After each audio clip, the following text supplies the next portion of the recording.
Greetings to the Fredericksburg community. I'm Marcy Catlett, School Superintendent. Welcome to our first Community Town Hall meeting, highlighting the elementary schools, Hugh Mercer Elementary School and Lafayette Upper Elementary School. Thank you for tuning in and providing questions for our principal teams.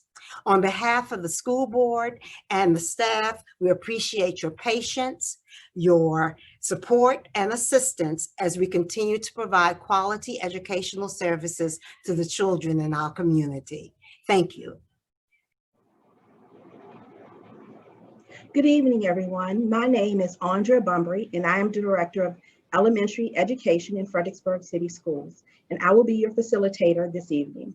At this time, we'll ask each administrator to introduce themselves to you. Good evening. My name is Laura Dove, and I serve as a supervisor of preschool programs. Hi, everyone. I'm Kim Doucette. I'm principal of Hugh Mercer Elementary. Hello, everyone. I am Keisha Fry, one of the assistant principals at Hugh Mercer Elementary School. Good evening. My name is Tony Wishart. I'm also an assistant principal at Hugh Mercer Elementary School. Hi, everyone. I'm Courtney Wheeler, the principal at Lafayette Upper Elementary School. Good evening. I'm Pam Diggs, Lafayette Upper Elementary School, and I'm one of the assistant principals here. Good evening. PJ Selinsky, the other assistant principal at Lafayette, and I'm so proud to serve in this capacity. Thank you, everyone. At this time, we'll begin with question number 1. Are you continuing to expect a return to school with a hybrid model starting in January?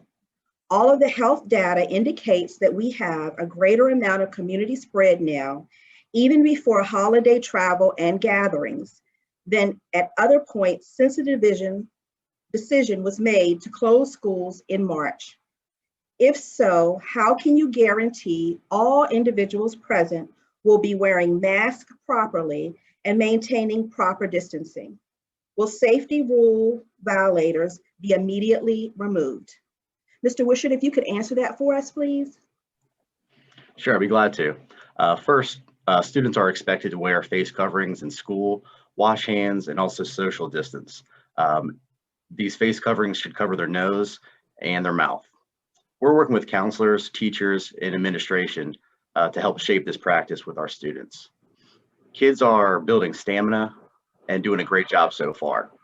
This is not a disciplined behavior, and we will work with our specialists to come up with a plan for the students who are unable to wear face coverings. Thank you. Question number 2. If my child does not return to the building when available, and instead is receiving 100% distance learning, will my child keep the same teacher he currently has in grade 2? Dr. Doucette? Sure, I'm happy to answer that. So last year, the preschool program, as well as Hugh Mercer and Lafayette, decided to offer families the opportunity to loop up with their class so that classmates would stay together. We're going to do our very best to keep relationships and teacher and student pairs together. We can't make guarantees, but please know that we're going to do our very best to make sure that our kiddos are with the folks that they have learned to be friends with. Thank you. Question number 3. What matrix are you using to determine when it is safe to return to face-to-face learning for all? Ms. Dove, could you answer that for us, please? Sure, I'd be happy to. We receive a weekly report from the Rappahannock Area Health District that helps guide us in our decision-making process. And we also have a dashboard on our reopening website that's available to all families to view that monitors our COVID cases district-wide. Thank you. Question number 4. Please explain how teachers are going to be able to conduct face-to-face instruction and learning for 100% distance learners concurrently and equally. Ms. Fry? Sure. So face-to-face learning will begin in January, and we're looking at either 1 or 2 days per week, and that will be based on the capacity of the building. And teachers will mirror what's going on in the building as well as on Canvas and face-to-face learning through when they do it on Zoom or Teams, however that they choose to do it for the students. And when they do that, it's going to be equal experience because they want that to be mirrored and modeled in that manner. Grade level teachers are co-planning and they're using the Virginia Standards of Learning and the FCPS curriculum map and pacing guide to do that. We also realize that nothing replaces the face-to-face learning, and we want to continue to give our teachers the PD that they need to enhance the experience, so we're doing that. Also know that our technology department has received hotspots, and we're going to do whatever we can to support our families and get those out to our community. Thank you. Question number 5. I've heard parents grumbling about the lack of synchronous learning for students. Do you intend to change course and require synchronous learning after parents/families have planned for the current asynchronous model, which is working so well for so many right now? Could you help us with that, Ms. Wheeler? Sure, I'd be happy to. So FCPS is committed to reaching all children through a variety of learning opportunities to ensure that we meet the needs of each and every family within our district. Please know that we are so happy to hear that you are having a positive experience with our asynchronous opportunities and to know that it's working well for you and many of our other families. And we will certainly take this into consideration as we constantly reevaluate how best to meet the needs of our students and families, both in person and virtually.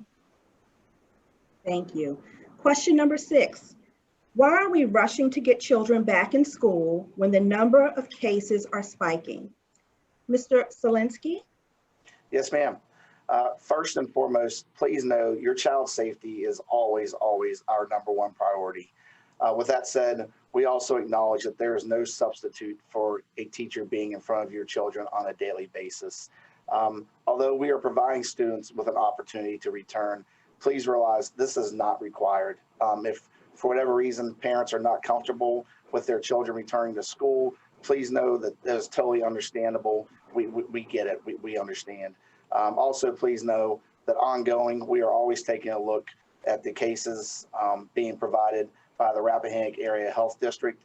We study those numbers every single week, and please know that if the numbers continue to rise, we have no problems considering going all virtual.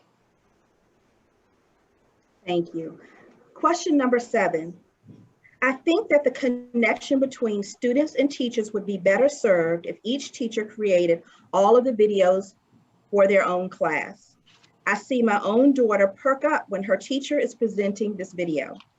Different teachers have different teaching styles and bedside manners, and I think that the school day would have a lot more continuity if the students could at least see their own teacher on the screen for each lesson.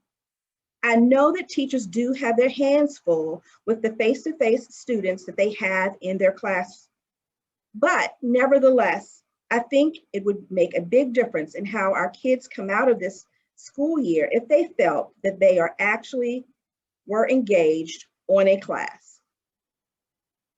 Ms. Diggs, can you help us? Yes, thank you, Dr. Bummery. We certainly recognize and appreciate the importance of the student-teacher relationship building component, and we believe that it's truly critical for the teaching and learning process.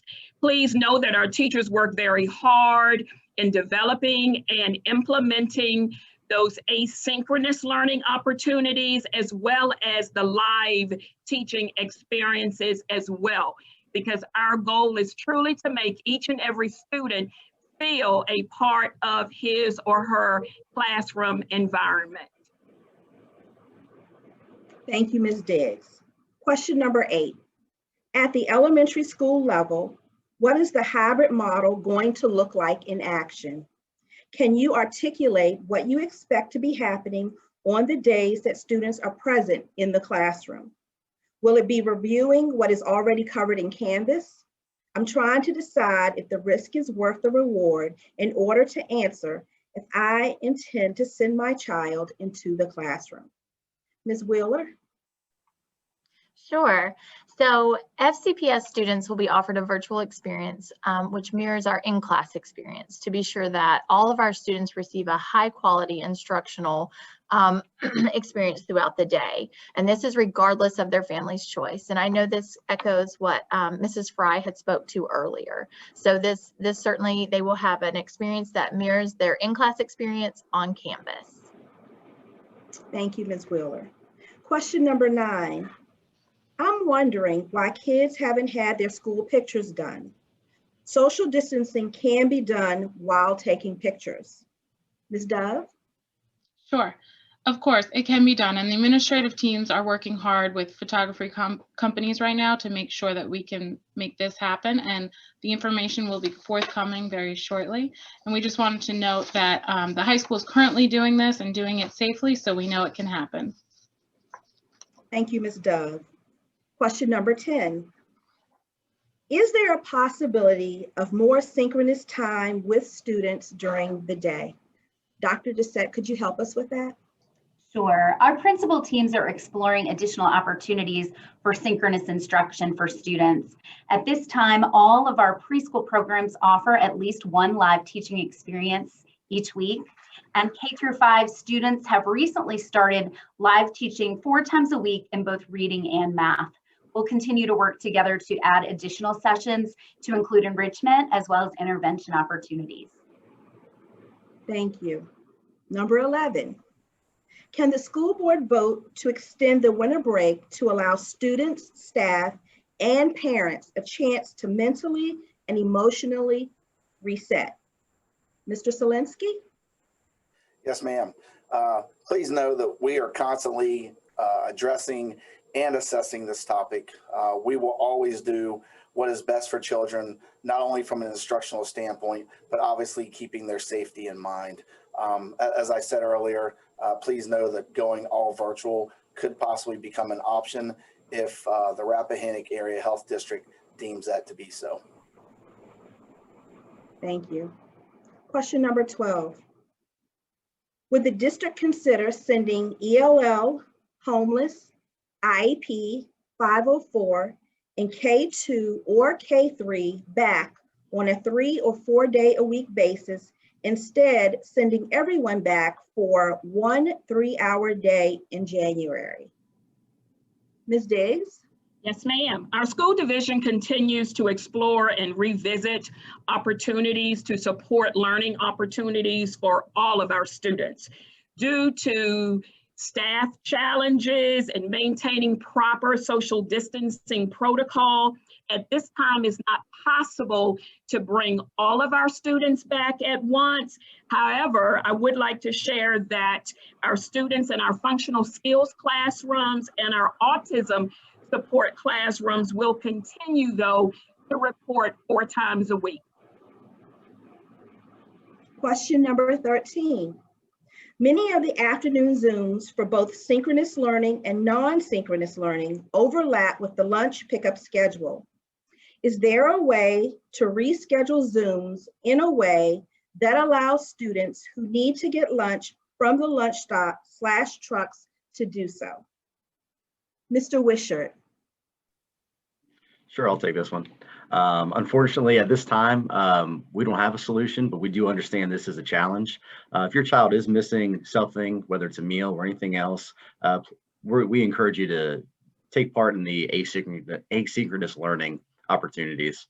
Want to also take the time to highlight that our elementary school teachers are offering office hours from 3 to 3:30. This is also another opportunity to catch up on anything that they've missed. Thank you, Mr. Wishart.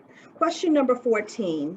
The health department matrix placed Fredericksburg City in the high-risk category in almost every metric.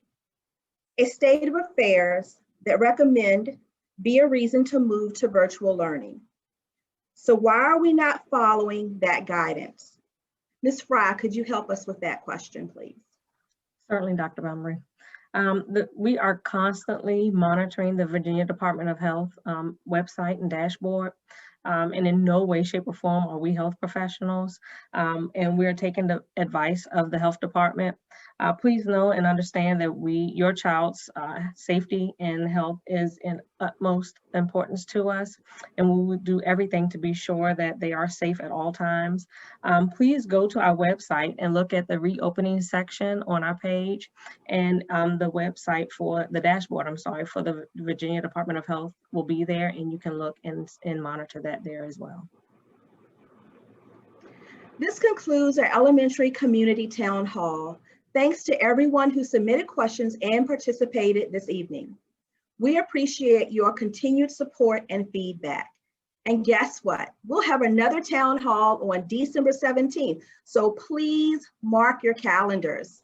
The secondary community town hall will begin shortly. Everyone have a wonderful evening and enjoy your Thanksgiving holiday.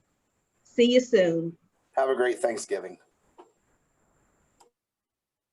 Greetings to the Fredericksburg community. I'm Marcy Catlett, School Superintendent. Welcome to our first community town hall meeting highlighting our secondary schools, Walker Grant Middle School and James Monroe High School. Thank you for tuning in and providing questions for our principal teams.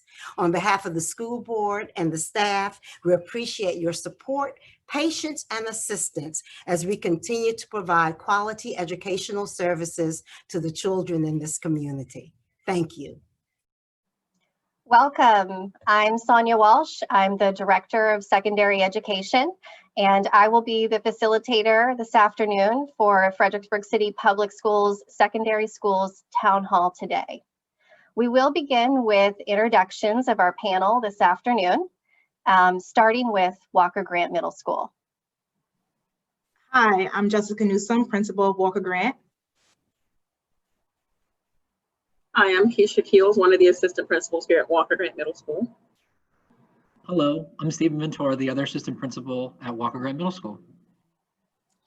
Hello, this is Dr. Duffy, and I'm principal at James Monroe High School. Hello, I'm Angela Hendricks, assistant principal at James Monroe High School. And hello, everyone. I'm James Snyder, also another assistant principal at I'm Jay Snyder, assistant principal at James Monroe High School. Thank you to all the panelists. We will begin with the very first submitted question. Number 1, can you please clarify the attendance policy for Walker Grant? Is it mandatory kids attend each virtual class and lunch? Or if they're filling out their daily attendance form with their homeroom teacher, is that sufficient? There are mixed messages coming from the school and teachers, and the attendance policy between schools seem to vary. Ms. Newsom, would you take that question, please? Sure. The expectation is that students are participating in these live sessions daily. We do understand that some students and families' schedules don't really accommodate the live session schedules. And if that's okay, if that's the case, what we're asking is for you to reach out to your homeroom teacher and just communicate with them. So we are all on the same page of what the student is actually accomplishing. In regards to attendance, all students should be checking in with their homeroom teacher daily so they can have their official attendance taken. And class attendance is taken, but it's just a way for us to help engage, track our engagement and students who are participating. But your official attendance is taken with your homeroom teacher. Question number 2. Why 8 months after schools were closed, do we not have the ability to make electronic payments to the school district? Why are administrators requesting that parents call the school if they have questions as opposed to email? Ms. Keels? Sure. We sometimes work with vendors who have their own methods of accepting payments. Please know that our new website that we have up and running now, it does have the capabilities to accept electronic payments. So we are moving in that direction. The second portion of the question, please know that we're very eager to hear from you all via email, phone call, whatever method you deem fit. We value your feedback. Therefore, we also ask that you ensure that your contact information is up to date in PowerSchool, whether it be the emergency contacts, your phone numbers, your emails. We do want to hear from you. Thank you. Question number 3. I am a single parent and my son is ADHD. It's very hard for him to stay on task and he's more on hands learning.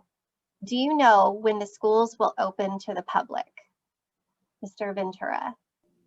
Thank you for the question, Ms. Walsh. So let me just start by saying that, schools have and are currently open to the public.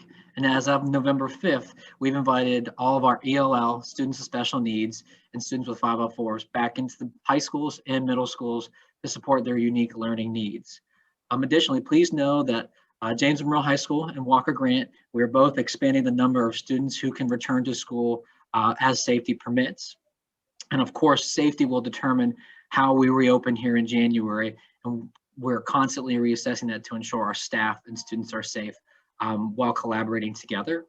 And last, I would encourage the individual who submitted the question, if your student is impacted by ADHD, please reach out to the special education designee or coordinator at your building so we can discuss and strategize appropriate supports and interventions to support your student during this difficult time. Thank you. Question number 4. How many children went back to school on November 5th? What percentage of the overall student population by school do these children represent? Are plans still on track for January opening of FCPS? Ms. Hendrick? Currently, our division has invited just under 900 students to return, and we have had over 750 of those students who've actually come back to school. They represent 25% of our most vulnerable students. Currently, we are trying to fill more spots. We have a list of students that we're inviting, definitely from certain populations such as our IEP students, our 504 students, English language learners, and at-risk students. As for January opening, again, as Mr. Ventura just said, we are constantly assessing the situation. We value your students and first and foremost their safety as well as their education. Thank you. For question number 5, it seems like some parts of this question may have been left out by the submitter, and we would really like to answer that question still. So I am going to read the question, but I want to encourage the submitter of question number 5 to reach out to us so that we can definitely answer the question that may have just gotten cut off in some way. So the way that question number 5 reads is, students have doubts in portions and need to be cleared. So once again, if that happens to be your question, we would love to answer you. So please contact us so that we can respond. Thank you. Question number 6. The letter from October 20th stated that number 3, building administrative teams will work with staff to identify the school's plan for resubmission of work and later work grading preferences, and that each school will share its plan with families by November 13th, 2020. Where can students and parents find this plan? Dr. Duffy? Thank you, Ms. Walsh. Yes, that's a very important question about the importance of communication.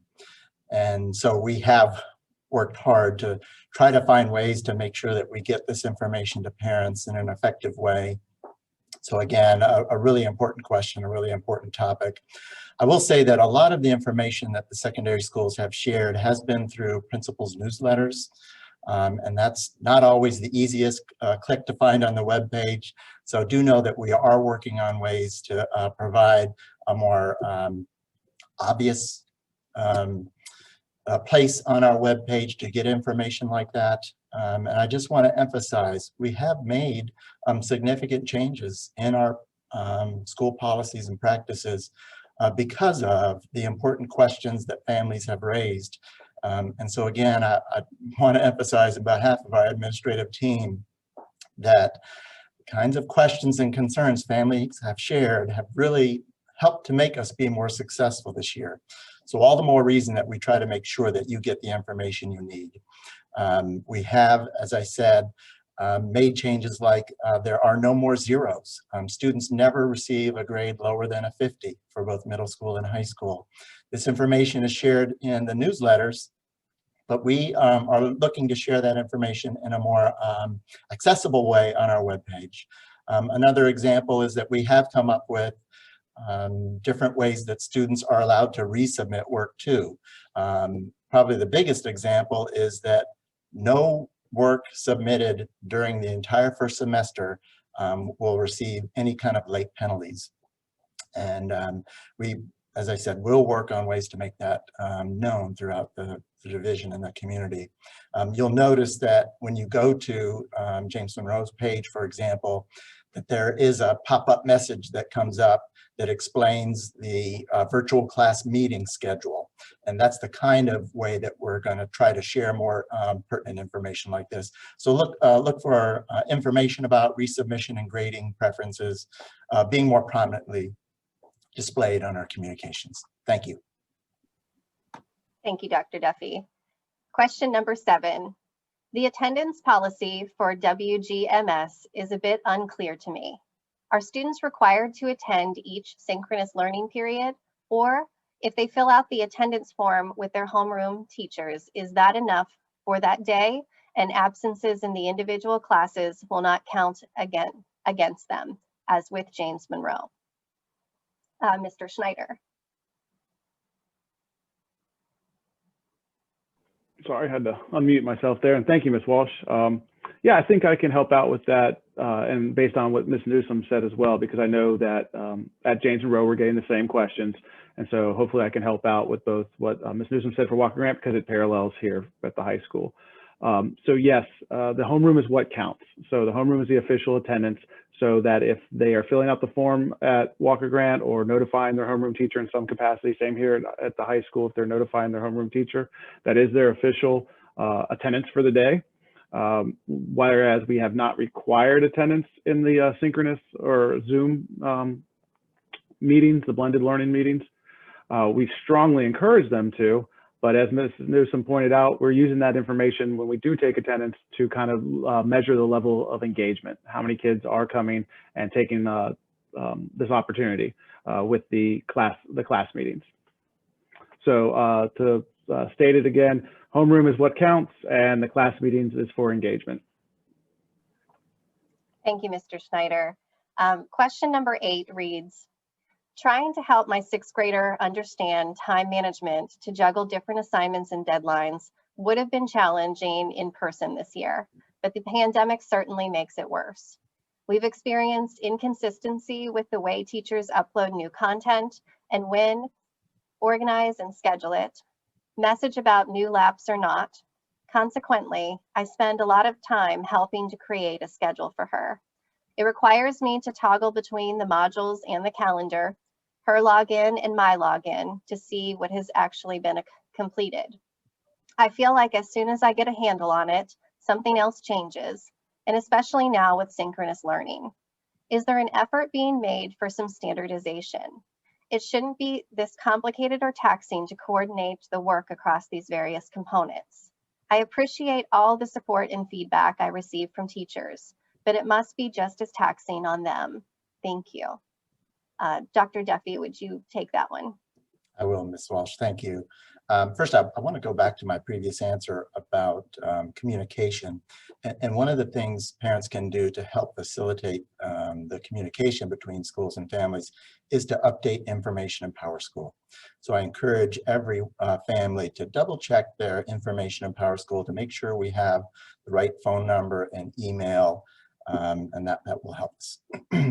Yes, but regarding inconsistencies and standardization in the information in Canvas and online learning, let me say from the very beginning, I know I speak on behalf of the administrative team, that we appreciate and acknowledge how tough it is for students and families to manage distance learning and thrown into this in such a challenging environment. And so on behalf of everyone, I am grateful for everything that parents and mentors and grandparents and the community is doing to support our students. we are working hard to try to standardize our practices, but as you acknowledge in the question, we are challenged too. Our teachers spent a great deal of time learning how to use Canvas, just a matter of weeks before students had to. So that it is has been a priority for us. I know in our rollout of Canvas, we did require teachers to have very similar pages, very similar buttons, and all of that. So it has been an emphasis of the secondary schools to provide a kind of consistent platform for distance learning. But that doesn't mean that it's totally consistent. And so we appreciate that. And some of the feedback that we've received has enabled us to make some improvements. One of the more recent things we did was to provide a front page for every learning assignment plan, the so-called LAPs, to make sure that students could see the grade value, the estimated time to complete each one of their assignments. So that should be at the beginning of every LAP. And I hope you're also finding that the student laps are better organized and more effective.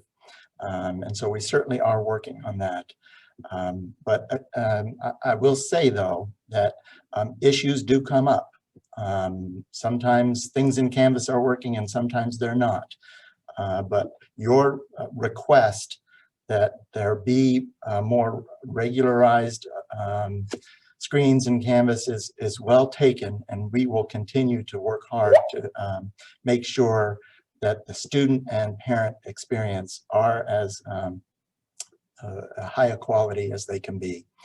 So I encourage everyone to continue to give us this kind of feedback so that we can work hard to make sure our distance learning efforts improve. Thank you. Thank you, Dr. Duffy. Question number 9 reads, can the school board vote to extend the winter break to allow students, staff, and parents a chance to mentally and emotionally reset? Ms. Newsom, would you take that one?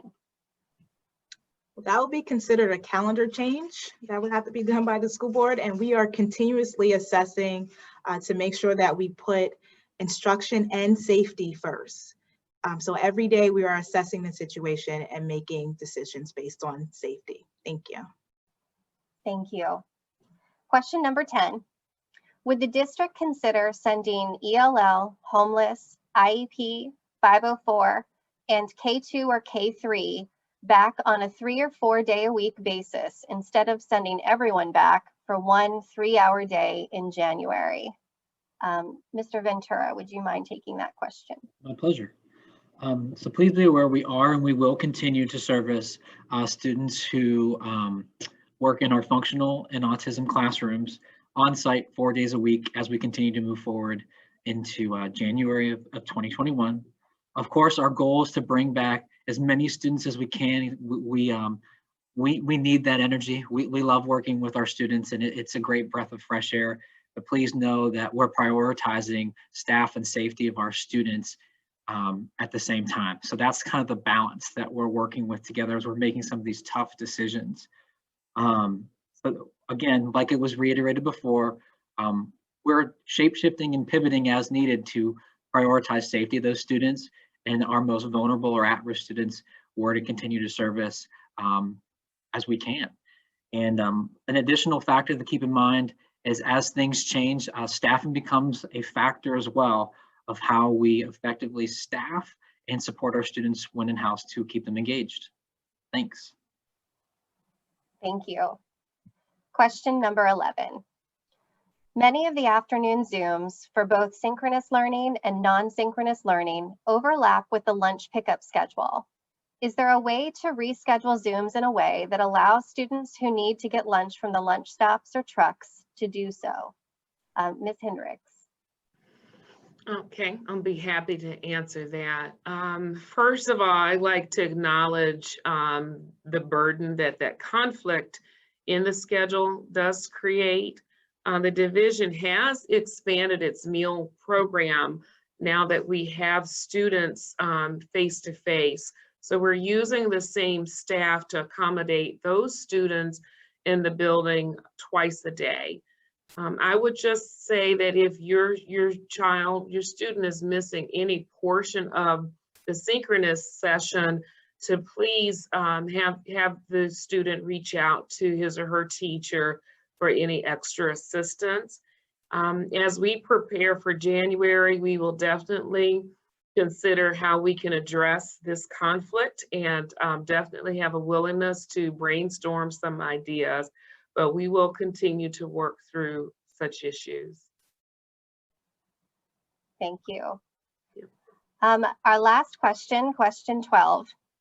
The health department metrics place Fredericksburg City in the high risk category in almost every metric.